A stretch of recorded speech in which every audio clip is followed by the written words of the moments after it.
Chapter 8. Hope for the Future.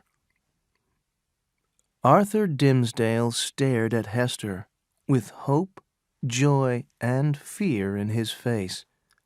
In his heart he had thought of this too, but only Hester had been brave enough to put it into words. Suddenly he knew that he wanted this better life that she described, and knew also that he could not live without her. God, will you forgive me? He thought. You will go, said Hester, calmly, as he looked at her. And so it was decided. At once a strange feeling of happiness came over him, something which he had thought was dead in him. Oh, Hester, God has been merciful, he cried. This is already a better life. Why did we not find it sooner? Let us not look back, she answered. The past is gone. Look! And she pulled the scarlet letter from her bosom and threw it in among the trees. She breathed deeply. I did not realize how heavy it was until I was free of it, she thought. Next, she pulled off her hat, and her hair fell down upon her shoulders, dark and rich, softening her face as it did so. She smiled, and her eyes were bright. Suddenly she was young and beautiful again, and filled with happiness. Another thought came into her head, and she looked at him and smiled. You must learn to know Pearl, she said. Our little Pearl. You have seen her. Yes, I know you have. But you will see her now with fresh eyes. She is strange and difficult to understand, but you will love her and advise me what to do with her. Do you think the child will be glad to know me? Asked the priest, looking worried. Children do not usually like me, and I have even been afraid of little Pearl. That is sad, said Hester, but she will love you. Let me call her. Pearl! Pearl! The child heard her mother's voice. She had been picking flowers and had put them in her hair and her clothes, but now she came slowly through the trees to the other side of the little river, very slowly, because she saw the priest. They watched her coming. How strangely beautiful she looks with those flowers in her hair, said Hester. She is a wonderful child, but I know whose forehead she has. It is a terrible thing to say, but I have often been afraid that others would see a likeness to me in her face and guess, said Mr. Dimmesdale. But she looks much more like you. Do not let her see anything strange, said Hester. Do not be too excited or too loving. She will not understand, but she will love you in time. Pearl had stopped on the other side of the water and was looking at Hester and the priest. Come, dear child, called Hester. How slow you are! Here is a friend of mine who will soon be a friend of yours also. You will have twice as much love from today. Now hurry up. Pearl did not move. She looked first at her mother with wild, bright eyes, then at the priest. Then she put out a hand and pointed at her mother's bosom. You strange child, said Hester. Why don't you come to me? Hurry, or I shall be angry with you. The child began to scream, still pointing her finger accusingly at her mother's bosom. I know what is wrong, Hester whispered to the priest. she is missing something that she has always seen me wearing. If you can quieten her, please do, said Mr. Dimmesdale. Hester, her face pale again, turned to the child. Pearl, she said sadly, look down beside your feet. There, the other side of the river. The child looked round and saw the scarlet letter lying at the edge of the water. Bring it to me, said Hester. Come and fetch it, answered Pearl. The child is right about the letter, of course, Hester said to the priest. I must wear it for a few more days, until we have left. The forest cannot hide it, but the sea will drown it. She stepped forward and, picking up the scarlet letter, fastened it to her bosom again. Next, she put up her hair again underneath her hat. A gray shadow seemed to fall across her as she did these things. She put out a hand to Pearl. Do you recognize your mother now, child? She said. Will you come to me now? Yes, now I will, answered the child, and jumped across the water. Now you are my mother, and I am your little Pearl. Gently she pulled down her mother's head and kissed her. Then she kissed the scarlet letter, too. That was not kind, said Hester. You show me a little love, but then you make a joke of it. Why is the priest sitting over there? Asked Pearl. He is waiting to welcome you, said Hester. He loves you, my little Pearl, and he loves your mother, too. Come, will you not love him?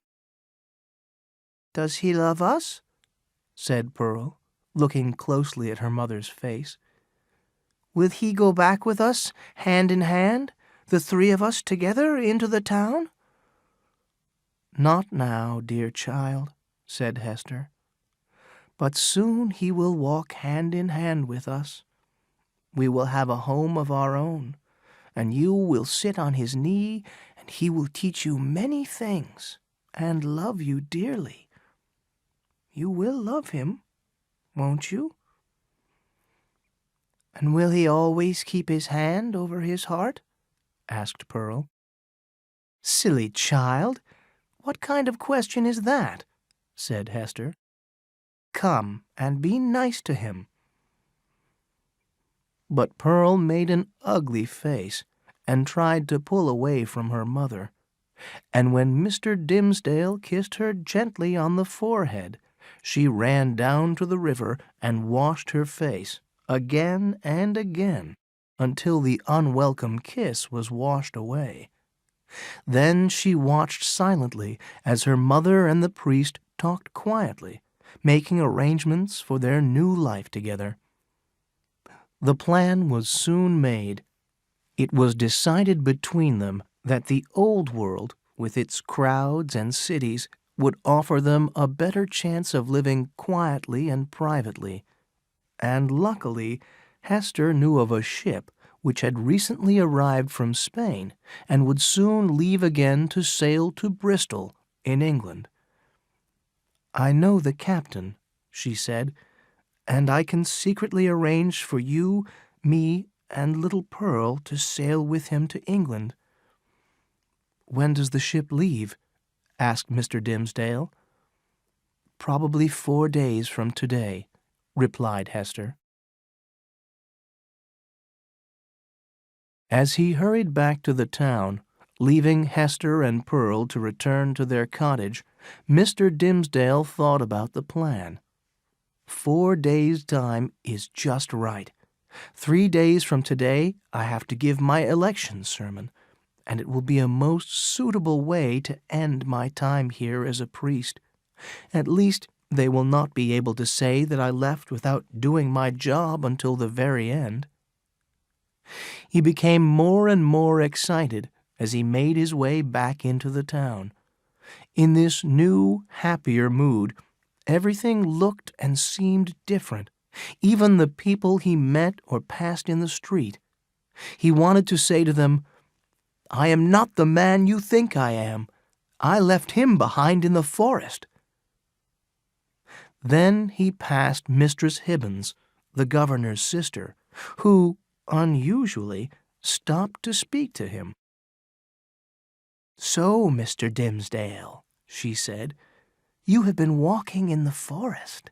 You must tell me next time you plan to go. I will come with you, and we can meet our master." And she passed on by, giving the priest a secret little smile.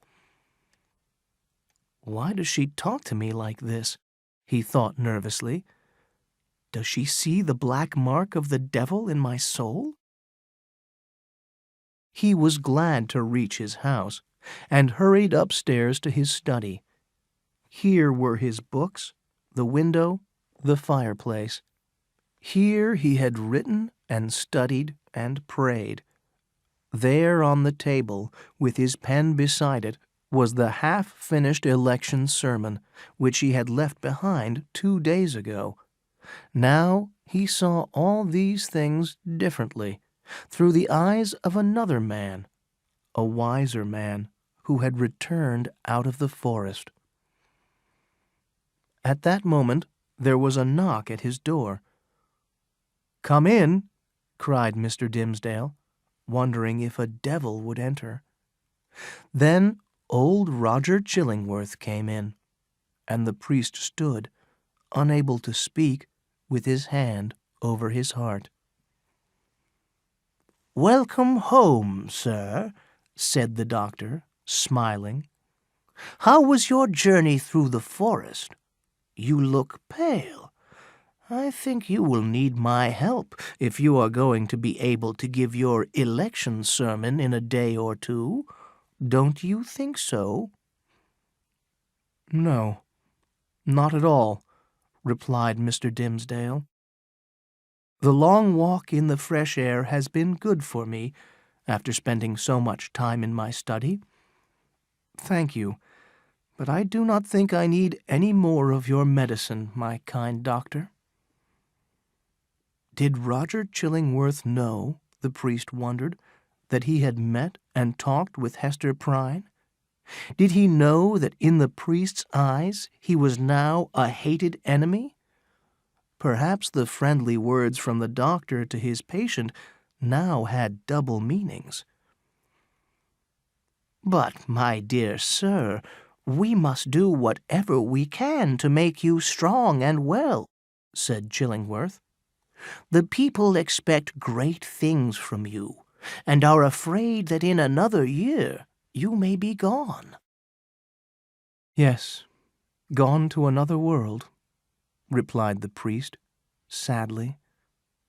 "And may God make it a better one, because I don't expect to be with my people for another year. But thank you, sir. I do not need your medicine at the moment." "I am glad to hear it," said Chillingworth.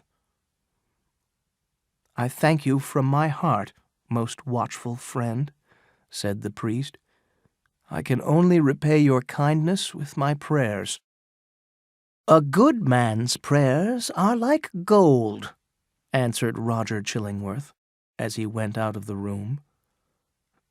After he had gone, Mr. Dimmesdale threw away his half-written election sermon and sat down to begin it again.